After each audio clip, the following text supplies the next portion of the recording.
Figured I'd just do a quick size comparison between the, ooh, my hands, I've seen better days. Between the 2024 MacBook Pro M4, this is the 16-inch, and the 2015 or mid-2015 15-inch MacBook Pro. This has been my daily driver since 2016, but it's starting to get up there, starting to slow down, and really just in a place where it's not going to be protected or serviceable in the same ways as before. So I was going back and forth between if I wanted the 14-inch or the 16-inch, and really that's because I was thinking the way I use my MacBook now, I probably don't need it to be fully spec'd out or anything like that. It's just not going to be that demanding. But it really came down to the size. And so you can see, putting them next to each other, obviously I haven't unwrapped it yet. They're about the same size, like obviously because like the display and some other things have changed and improved. But yeah, they're about the same size. It's a little thicker, but pretty much about the same. If I put one on top of the other, one sec. Kind of lining up at the corners. Yeah, there's like a little bit more here. Let me see if that overhang is real.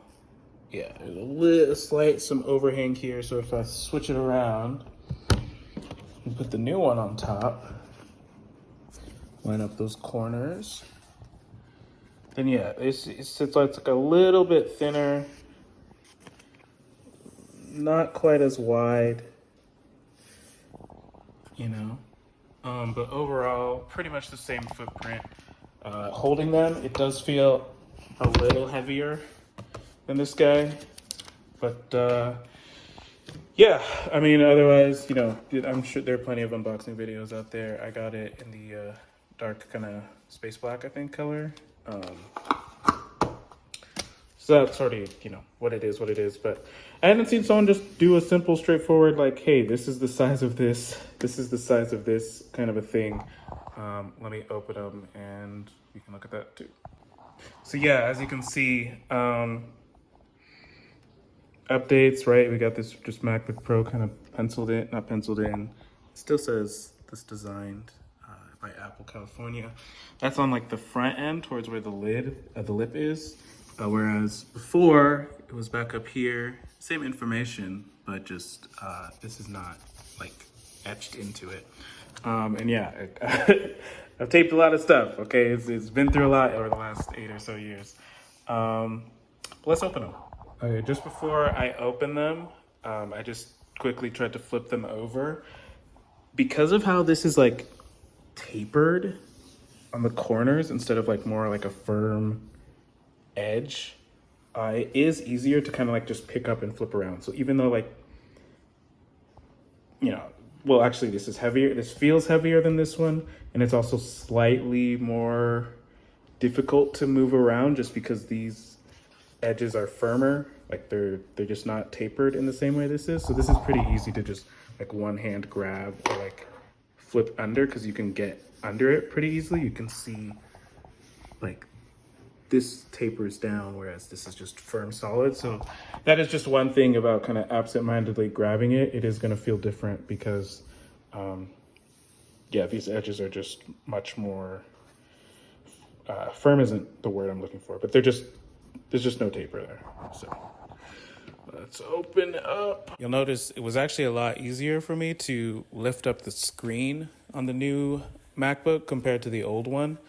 I don't know what they've changed about it. I'm guessing like it's weighted a little differently, so it's easier to do like a one finger. With that, it also didn't move around as much, really at all, when I pulled it up. So some things are going to be easier to do with one hand, one finger. Other things, maybe not so much. Both of them have pretty big screens, but obviously just with how this stuff has improved over the years, it's taking up a lot more real estate. The bezels are a lot smaller. That's just not a concern. So I'm going to set this up and I'm sure other people have talked about that UX experience, but just looking at the fronts, you know, we have the big speaker grills. English is the main language. Press the return key. Please be quiet. But yeah, like there's still like that same speaker grill type thing going on. These are bigger. I'm sure they've like improved it somewhat. And so yeah, I've really used my keys, but the keyboards look to be different, but overall kind of the same size.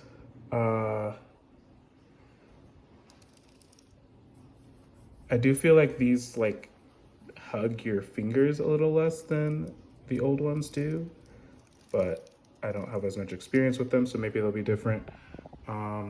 Yeah, this is clearly way bigger, so that'll be interesting.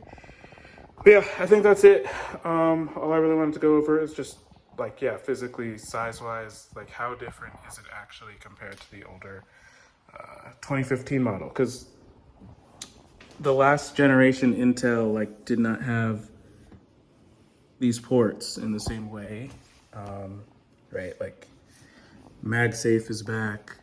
We have these Thunderbolts, USB, that thing, headphone jack. So like those have all kind of been reduced down, but it's not like they're non-existent. We still have the MagSafe, or it's back, I guess, for this generation. And then on this side, SD card, another USB-C or like Thunderbolt 5, I think it is, because this big one has a Pro chip and not like a standard M4 chip. And then HDMI, and again, USB-A, HDMI, SDXC port. So like these three ports essentially have been like upgraded up to the latest generation of them. And then on this side, it's essentially the same thing. Latest generation versions to replace this. So I feel like it's a more direct generational jump than like the M1 had been, and part of why I ultimately decided to go for it and grab them. So yeah, it was just a quick video, nothing fancy, nothing special, but I just felt like it would address something that had been a concern of mine while I was trying to decide if I should actually make this purchase. So, yep, that's all. Later.